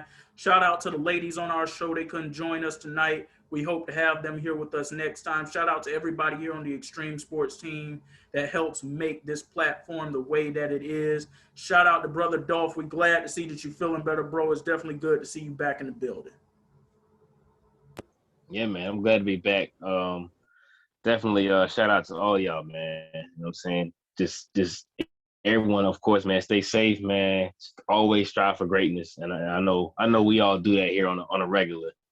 So you know, just keep on doing big things, man. You know, Eli, I'm gonna see you, you know, you and Malik in that 5K coming soon. But yeah, man, everybody, you know, strive for greatness, you know, stay safe out here. All right, and before I close it out with some more remarks, Devin and Lawrence, did y'all have anything that you wanted to add or that you wanted to say? Yeah, just shout out to y'all. Shout out to continually having me, you know. It's cool. It's cool. You know, I always like helping the homies out with their shows and podcasts and different things. And shout out to Dev as well. Y'all go subscribe to his podcast, The Play-by-Play Analysis. You can find that on Spotify. You can find it on Apple Podcast. Follow their Instagram page, their Twitter page. Dev, go ahead and tell the people about yourself and everything that you guys got going on. Oh, yeah, I got to plug that in real quick. So, yeah, Play-by-Play Analysis podcast. We talk about everything, sports, music, culture. My most recent episode, I was trashing superheroes. So that was an interesting conversation there, you know. I also got a book on Amazon, PG vs. Moco, if y'all are interested in learning about the history of high school football in the D.C. area and the Maryland, well, DMV area, rather, then you could check that out, too. So that's what that is. What's the name of that book again? PG versus Mocha. Spell that last one out for me because I know I'm not gonna do that right. I'll put it in the chat. Yeah, all right. Appreciate you. All right, and Lawrence, did you have any other final thoughts that you wanted to add? Because I know you're getting deep into this Warriors-Lakers game right now. Indeed, I am. Mr. Curry is waking up while the Lakers are taking off their pajamas. So it's going to be interesting. But I'll just say, blessed to be here, thankful to be here anytime. Love what you all are doing, everybody in this chat. It's always amazing for me to see Black men come together on more things than just degrading our Black queens and drug and alcohol abuse. So when you can, in whichever format that is, whether it's a game of spades or a setting like this, just really being able to take our minds off of all the Black trauma that's been happening all around us. And sometimes you need breathers, like you need release points like this to be able to say, okay, what happened there or what's going on outside of this space isn't the norm. That's not normal. That's wrong. So I just want to thank you for giving us this space to come together and fellowship over something that we all have love for. Definitely, and as always, it's my pleasure to have you guys and all of our guests on this show. I'll make this announcement for our viewers and our listeners now. We will be moving over to the Spreaker platform soon. So soon you will be able to hear us on an actual podcast format as well. I'm not going to give you an exact date, but it will be happening soon. And we will be coming back to you on this platform soon as well. We're not sure when, but we will be coming to you soon. But one other note that I'm going to make to close out this show, and I said it at the beginning, I'm going to say it again. Yes, the CDC is coming out with new guidance. Yes, restrictions are being eased. But please do not take that as a sign that this pandemic is over, because it is not. Please continue to be vigilant. Please continue to social distance. If you are amongst those that have been fully vaccinated and don't have to wear your mask, still be smart in certain situations and understand that everybody that you come across is not necessarily going to wear your mask. Is not going to necessarily wear their mask, or in that case, you need to wear yours. I know I have come across plenty of people who have been fully vaccinated and they're like, I'm still going to wear my mask because I don't trust it. And to me, that's the smartest route to take with this. But I'm not here to tell anybody what they should or should not do with that. But I am going to encourage you to continue to be smart and be vigilant so we can fully come out of this. We are almost there. We're almost on the other side of this, but we got to continue to do our part. Want to thank everybody for joining us here tonight. Once again, we will be coming back to you guys soon. Hope you guys enjoyed everything that we talked about tonight. If you did, let us know. If you didn't, let us know some things that we can work on and that you want to hear us talk about. Until then, want to thank my brothers for joining us tonight. Shout out to the ladies on our team. We know we'll see you next time. And for all of us here at Xtreme Sports, we'll see y'all when we see you. Peace.